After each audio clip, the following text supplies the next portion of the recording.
안녕하세요. 진리의 뿔 가족 여러분. 오늘은 두 가지 능력이라는 제목으로 함께 말씀을 나누고자 합니다. 세상에는 크게 두 종류의 능력이 있습니다. 첫째는 다른 사람을 힘으로 제압하고 파괴하는 능력이고요. 둘째는 사랑하고 용서하는 능력입니다. 오늘날의 대부분의 사람들은 이 첫 번째 능력을 소유하기 위해서 많은 노력을 하죠. 흔히 말하는 이 력자가 들어간 것이 이제 대부분 그런 것인데요. 재력, 권력, 경쟁력 이런 모든 것이 바로 그것입니다. 우리는 돈을 많이 벌어서 다른 사람들을 위해 군림하려고 하죠. 또 직장에서는 높은 지위를 얻음으로 내 말 한마디면 사람들이 촥촥촥 움직이고 순종하기를 기대합니다. 그리고 다른 사람과 경쟁해서 늘 사람을 이기고 승리하기를 원하는 것이 우리들의 마음입니다. 이것이 바로 세상 사람들이 가장 중요하게 추구하는 능력입니다. 반면에 어떤 사람들은 남을 제압하고 파괴하는 능력보다는 오히려 남에게 제압당하고 파괴당하는 능력을 추구합니다. 그 대표적인 예가 부모님이시죠. 부모님들은 자녀들을 돈으로 내려누르고 권력으로 내려누르기보다는 오히려 자기 돈을 다 자녀들에게 주려고 합니다. 내가 가진 재력, 내가 가진 권력, 이 모든 것을 다 포기하고 온전히 자녀들의 행복만을 위해서 살아가는 것이 우리 부모님들의 모습이죠. 이것이 바로 사랑, 두 번째 능력인 것입니다. 그렇다면 이 두 종류의 능력, 제압하고 파괴하는 능력과 사랑하고 용서하는 이 두 능력 중에 어떤 능력이 더 강할까요? 세상적으로 볼 때는 재력과 권력으로 남을 제압하는 것이 훨씬 더 강해 보입니다. 그러나 이 두 종류의 능력이 싸우면 결국 사랑의 능력이 승리하게 되어 있습니다. 우리는 이 사실을 성경을 통해서 오늘 살펴보고자 하는데요. 과연 성경에는 이 두 종류의 능력을 어떻게 나타나고 있으며 또 각자의 운명은 어떻게 결정될지 지금부터 함께 살펴보도록 하겠습니다. 먼저 계시록 13장 1절로 8절에 있는 말씀을 보시겠습니다. 내가 보니 바다에서 한 짐승이 나오는데 뿔이 10이요 머리가 7이라. 그 뿔에는 10 왕관이 있고 그 머리들에는 신성모독하는 이름들이 있더라. 내가 본 짐승은 표범과 비슷하고 그 발은 곰의 발 같고 그 입은 사자의 입 같은데 용이 자기의 능력과 보좌와 큰 권세를 그에게 주었더라. 그의 머리 하나가 상하여 죽게 된 것 같더니 그 죽게 되었던 상처가 나음에 온 땅이 놀랍게 여겨 짐승을 따르고 용이 짐승에게 권세를 주므로 용에게 경배하며 짐승에게 경배하여 이르되 누가 이 짐승과 같으냐 누가 능히 이와 더불어 싸우리요 하더라. 또 짐승이 과장되고 신성모독을 말하는 입을 받고 또 42달 동안 일할 권세를 받으니라. 짐승이 입을 벌려 하나님을 향하여 비방하되 그의 이름과 그의 장막 곧 하늘에 사는 자들을 비방하더라. 또 권세를 받아 성도들과 싸워 이기게 되고 각 족속과 백성과 방언과 나라를 다스리는 권세를 받으니 죽임을 당한 어린 양의 생명책의 창세 이후로 이름이 기록되지 못하고 이 땅에 사는 자들은 다 그 짐승에게 경배하리라. 여기에는 바다로부터 올라오는 한 짐승이 소개되어 있습니다. 그 모습은 이 뿔이 10이고 머리가 7인데 뿔에는 10 면류관이 있고 머리들에는 참남된 이름들이 기록되어 있다라고 이야기를 합니다. 그런데 2절에 보니까 용이 자기의 능력과 권세를 그 짐승에게 주었다는 것입니다. 여기서 말하는 용은 바로 전장인 계시록 12장에 나타난 용인데 이것은 사단이라고 성경은 정의하고 있습니다. 이 사단이 바로 이 바다에서 올라온 짐승에게 권세와 능력을 주었다는 것이죠. 그럼 이 짐승은 자신이 받은 능력과 권세로 어떤 일을 할까요? 5절부터 보시면 이 짐승은 용으로부터 권세를 받아서 42달 동안 일을 하는데 그 내용이 6절부터 나와 있습니다. 그 내용을 보면 하나님을 향하여 회방하고 그 이름과 하늘에 거하는 자들을 회방합니다. 또 7절에 보면 자신이 받은 권세로 성도들과 싸워 이기고 나라를 다스리는 권세를 받게 된다라고 이야기를 합니다.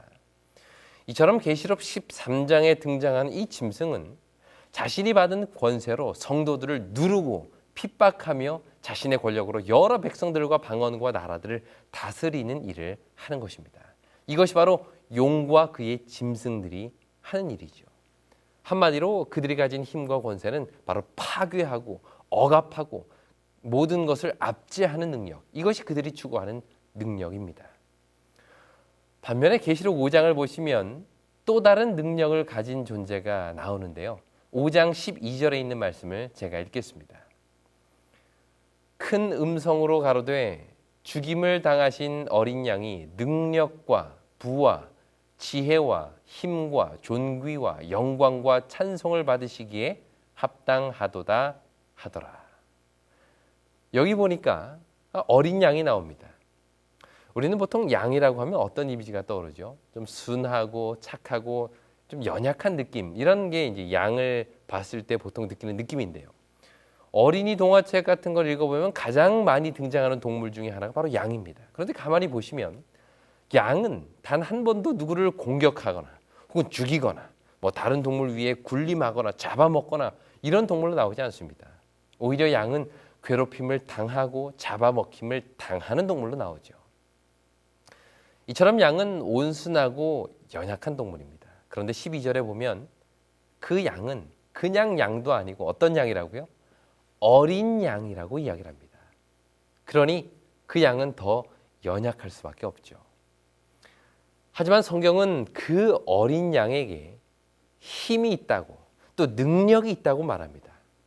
그렇다면 이 어린 양이 가진 힘과 능력은 어떤 힘이고 어떤 능력일까요? 도대체 그 능력과 힘은 어디에서 오는 것일까요? 12절은 그 양이 능력과 부와 지혜와 힘과 존귀와 영광과 찬송받으시기에 합당한데 그 이유가 바로 죽임을 당했기 때문이다라고 이야기를 합니다.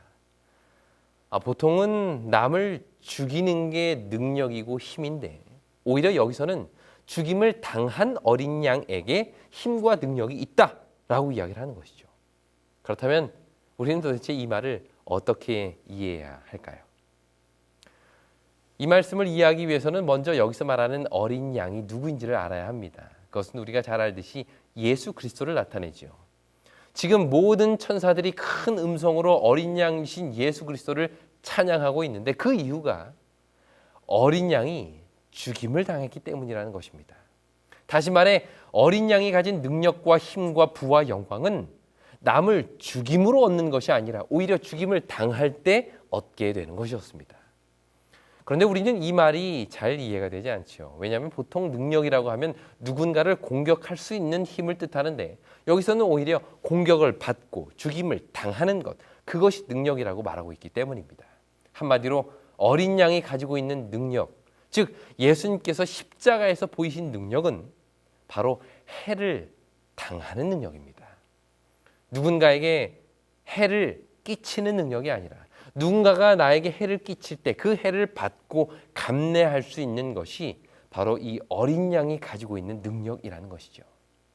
해를 당해도 극복할 수 있는 능력, 죽어도 다시 살 수 있는 능력, 그것이 바로 십자가에서 나타난 사랑의 능력이요 부활의 능력인 것입니다. 그렇다면 이 두 능력이 싸우면 누가 이길까요? 능력으로 남을 파괴하고 해를 끼치는 능력이 이길까요? 아니면 그 모든 것을 다 받아 감당할 수 있는 능력이 이길까요? 우리는 그에 대한 대답을 십자가에서 찾을 수 있습니다. 사단은 십자가에서 자신이 추구하는 능력, 즉 예수 그리스도를 핍박하고 잡아 때리고 죽이는 능력을 나타냅니다. 하지만 예수님께서는 그러한 모든 해를 한 몸에 다 받으셨죠. 사람들이 예수님을 때리고 조롱하는 와중에서도 그분은 단 한 번도 화를 내거나 대꾸하지 않으셨습니다. 그분은 오히려 자신의 얼굴에 침을 뱉는 자들을 위하여 기도하셨고 자신을 십자가에 못 박는 자들을 위해 눈물을 흘리셨습니다. 이처럼 예수님께서는 자기에게 온갖 해를 끼치고 능력으로 다가오는 사단의 공격을 친히 몸으로 다 받으셨습니다. 그런데 그 결과가 어떠하였죠? 예수님께서는 결국 3일 만에 부활하셔서 하나님 보좌 우편에 앉으신 것입니다. 이것이 바로 예수님께서 추구하시는 능력이요, 그 능력이 얻게 된 승리인 것입니다. 우리는 보통 누군가 나를 해하려고 하거나 공격을 하게 되면 어떻게든 그 공격을 같은 힘과 능력으로 갚으려고 하죠. 예를 들어 누군가가 나에게 기분 나쁜 말을 했다고 칩시다. 그러면 보통 어떻게 해야 속이 시원하죠? 그 사람이 더 이상 한마디도 못할 정도로 더 세고 더 강한 말로 그 사람의 길을 꺾어 놓아야 아주 속이 시원합니다.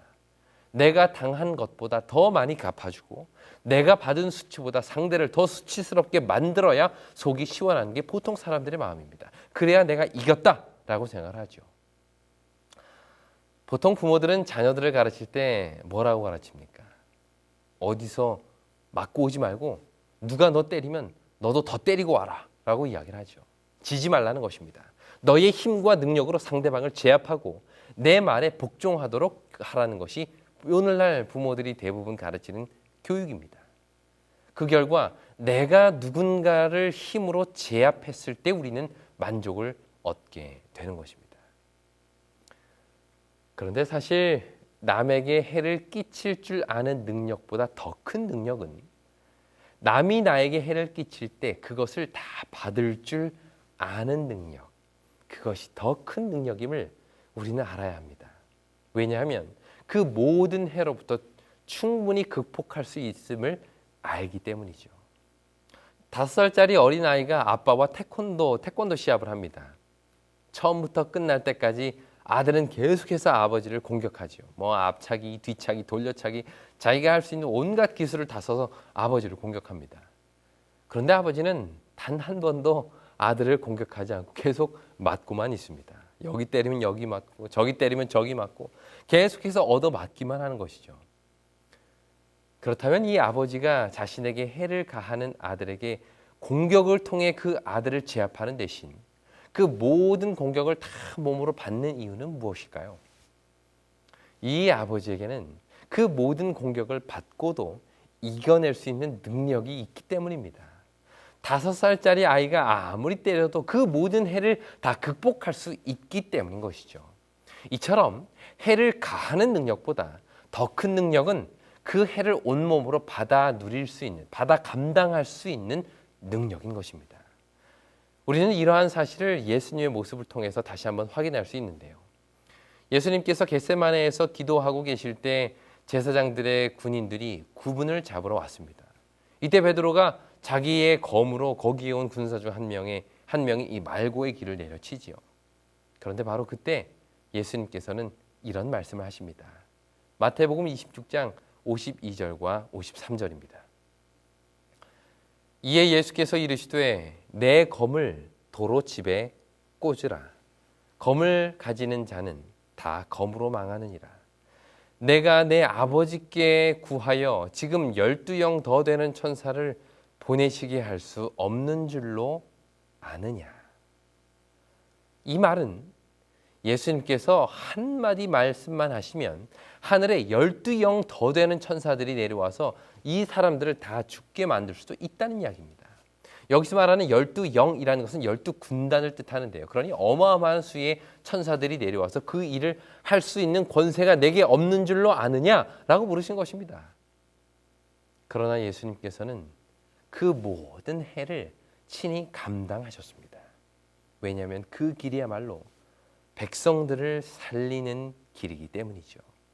그러므로 결국 예수님께서 보이시는 능력은 사랑의 능력이요 부활의 능력인 것입니다. 여러분들도 이런 경험을 해보신 적이 있으신가요?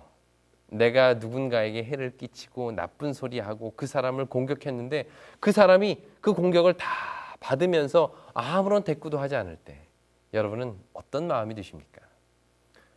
이 사람이 뭔가 다르다는 것, 결코 함부로 해서는 안 되겠다는 두려움이 마음에 스며들지 않으실까요? 이것이 바로 해를 받는 자가 가진 능력입니다. 기독교 역사를 살펴보면 수많은 사람들이 복음을 위해서 순교당하였는데요. 특히 중세 시대 때 수많은 사람들이 진리를 외치고 따르다가 종교 재판에 의해서 처형을 당하게 됩니다. 우리가 잘 아는 후스나 제롬 같은 사람들이 바로 그런 삶을 살았죠. 이들은 로마 카톨릭이 파괴하는 능력 앞에서 사랑의 능력, 겸손의 능력, 그 모든 것을 받아 감당하는 능력을 보였습니다. 화영장에 이슬로 죽는 것이 두렵지 않느냐라고 묻는 그들에게 우리에게는 부활의 소망이 있다. 죽음 너머에 삶이 있다라고 대답하고는 결국 순교를 당한 것입니다. 사실 중세 시대 가톨릭 교회는 백성들을 무력으로 압제하거나 또는 재력으로 회유하면 다 될 것이라고 생각했습니다. 하지만 이와 같은 파괴적인 능력은 사랑의 능력 앞에서는 아무런 힘을 쓸 수가 없다는 것을 그들은 결국 깨닫게 되는 것이죠. 성경은 우리에게 마지막 때에도 이 두 가지 능력의 싸움이 있게 될 것을 예언하고 있습니다. 바다에서 올라온 짐승은 용으로부터 권세를 받아 하나님의 남은 자손들을 해할 것이라고 예언을 했죠. 우리가 처음 읽었던 계시록 13장에 보면 용의 권세를 받은 짐승과 용처럼 말하는 새끼 양은 짐승이 하는 일을 바로 그대로 하게 될 것입니다. 계시록 13장 15절부터 17절을 다시 읽겠습니다. 저가 권세를 받아 그 짐승의 우상에게 생기를 주어 그 짐승의 우상에게 말하게 하고 또 짐승의 우상에게 경배하지 아니하는 자는 몇이든지 다 죽이게 하더라. 저가 모든 자, 곧 작은 자나 큰 자나 부자나 빈궁한 자나 자유한 자나 종들로 그 오른손에나 이마에 표를 받게 하고 누구든지 그 이 표를 가진 자 외에는 매매를 못하게 하니 이 표는 곧 짐승의 이름이나 그 이름의 수라. 이처럼 계시록 13장에 나오는 이 짐승들은 그 모든 세계를 능력과 권세로 휘어잡아 자신의 손에 넣은 후에 짐승의 우상에게 경배하지 않는 자, 즉 오른손이나 이마에 짐승의 표를 받지 않는 자들에게는 매매하지 못하게 하는 일들을 하게 될 것이다 라고 성경은 이야기합니다. 다시 말하면 이들이 마지막에 족속과 백성과 방언과 나라들을 다스릴 권세를 얻게 된다는 것입니다. 하지만 예수님께서 보여주신 모습은 이와는 정반대의 모습이죠. 예수님께서 이 땅에 오셨을 때에 그분은 늘 가난하게 사셨습니다. 머리 둘 것도 없이 지내셨죠. 사실 예수님께서 가지신 능력으로 돈을 벌었다면 엄청난 부자가 됐을 것입니다. 오병이어의 기적을 우리가 보면 알 수 있듯이 그 빵만 갖다 팔아도 어마어마한 돈을 벌었을 것입니다.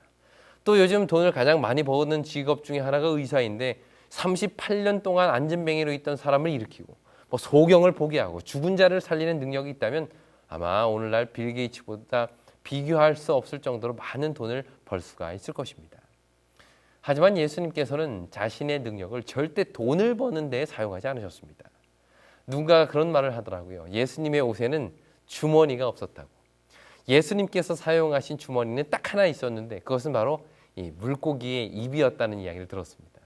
마태복음 17장에 보시면 예수님께서 베드로에게 성전세를 내기 위해서 물고기를 잡아다가 그 입을 열면 그 안에 돈이 들어있을 것이다 라고 말씀하셨는데 예수님은 그 물고기의 입 한 번 주머니로 사용한 것 빼고는 절대 주머니를 가지고 다니지 않으셨다라고 이야기를 합니다. 이처럼 예수님께서는 자신의 능력을 돈을 벌어 그것으로 다른 사람을 굴림하고 그들을 자기 멋대로 이용하며 억압하는 데 사용하지 않으셨다는 것을 우리는 성경을 통해서 잘 알 수 있는 것이죠. 예수님께서는 자신의 능력을 항상 사람을 구원하는 일에 사용하셨습니다. 병자들을 고치시고 먹을 것이 없는 자들에게 음식을 주시며 죽은 자들을 일으키는 그 모든 능력은 다 사람을 구원하는 일, 그들을 사랑하는 일, 그들에게 생명을 주고 죄를 용서하는 일을 위해 사용하셨죠. 세상이 볼 때 이것처럼 미련한 일은 없을 것입니다. 아니 그렇게 많은 돈을 벌 수 있는 능력이 있으신 분이 먹을 것도 없이 가난하게 사시면서 오히려 다른 사람들을 위해 그 모든 능력을 다 쏟아 부으시다니 얼마나 미련하고 답답한 모습입니까? 그러나 이것이 예수님께서 보이신 능력이요 오늘 우리가 갖기를 바라시는 능력인 것입니다. 우리는 누군가가 우리를 공격할 때 그보다 더 큰 해를 상대방에게 끼침으로 승리하려고 합니다. 누군가 내게 한마디의 나쁜 말을 했다면 그에게 10마디의 말을 해줘야 직성이 풀리죠. 그러나 이러한 능력으로는 결코 사단을 이길 수 없습니다. 왜냐하면 파괴하고 부수고 억압하는 모든 능력은 사단으로부터 나오기 때문입니다. 그러니 그러한 능력으로 결코 그를 넘어설 수가 없습니다. 오히려 사단을 이길 수 있는 유일한 능력은 바로 사랑의 능력이요 부활의 능력인 것입니다. 누군가 나에게 해를 입히고 억울한 일을 행한다 할지라도 내 하나님께서 그 모든 것을 아시고 해결하실 것을 알기 때문에 오히려 여유 있고 너그럽게 그 사람을 대할 수 있는 것이죠. 이것이 바로 예수님의 능력인 것입니다. 예수님께서는 우리에게 원수를 사랑하고 그를 위하여 기도하라 라고 말씀하셨죠. 이것은 우리가 사단을 이길 수 있는 유일한 길입니다. 악을 악으로 갚지 않고 오히려 선으로 악을 갚는 것이야말로 악의 세력에 승리할 수 있는 길인 것입니다. 마치 죄를 이기는 방법이 자신을 죄의 희생물로 주는 십자가였던 것처럼 우리가 세상에서 파괴하는 사단의 능력을 이길 수 있는 방법은 바로 부활의 능력을 믿고 그 모든 해를 다 자신의 삶으로 받는 것입니다. 이것이 우리의 능력이 되기를 간절히 바랍니다. 어쩌면 세상 사람들이 보기에 이러한 우리의 모습은 어리석고 미련해 보일지도 모르겠습니다. 늘 궁색한 것 같고 힘없이 당하는 것만 같아 보일 수도 있죠. 그러나 우리에게는 예수 그리스도를 통한 부활의 능력이 있음을 기억해야 할 것입니다. 그 모든 해를 받고도 다시 살아날 수 있는 능력, 아무리 많은 고통을 당하고 공격을 당한다 할지라도 다시 일어날 수 있는 능력이 파괴와 억압의 능력을 능가하는 것입니다. 이처럼 십자가에서 이루신 예수 그리스도의 승리가 오늘날 우리의 승리가 되기를 간절히 바랍니다. 요한복음 16장 3절은 이렇게 이야기하고 있습니다.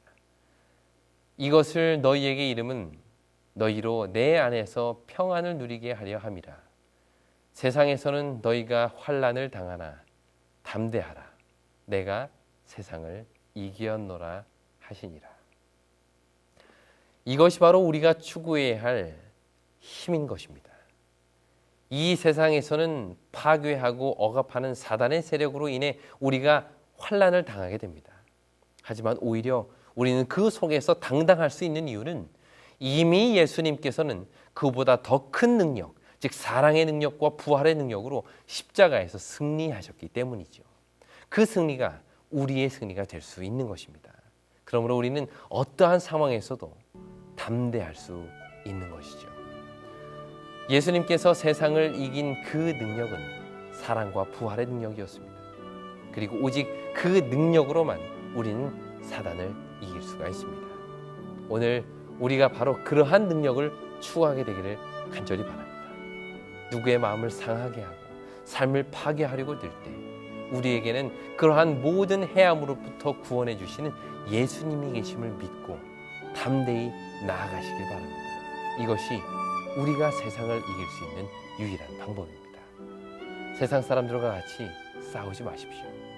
그들이 온갖 욕설과 폭력으로 다가올 때 같은 폭력과 욕설로 맞서지 말기 바랍니다. 오히려 그보다 더 큰 능력, 십자가의 능력으로 그들을 정복하시기 바랍니다. 예수님께서 그렇게 하셨던 것처럼 자신을 십자가에 못 박는 그들을 위해 오히려 기도할 줄 아는 우리가 되기를 간절히 바랍니다. 이것이 우리의 결심으로 불가능함을 우리는 너무도 잘 알기에 날마다 성령의 능력을 구해야 할 것입니다. 그러므로 오늘 우리는 우리의 능력이 파괴하고 억압하는 사단의 능력이 아니라 포용하고 사랑하고 부활하는 예수 그리스도의 능력이 될 수 있도록 기도하고 간구하십시오. 그렇게 할 때 성령께서는 우리의 삶을 그리스도의 능력으로 가득 채워 주실 것입니다.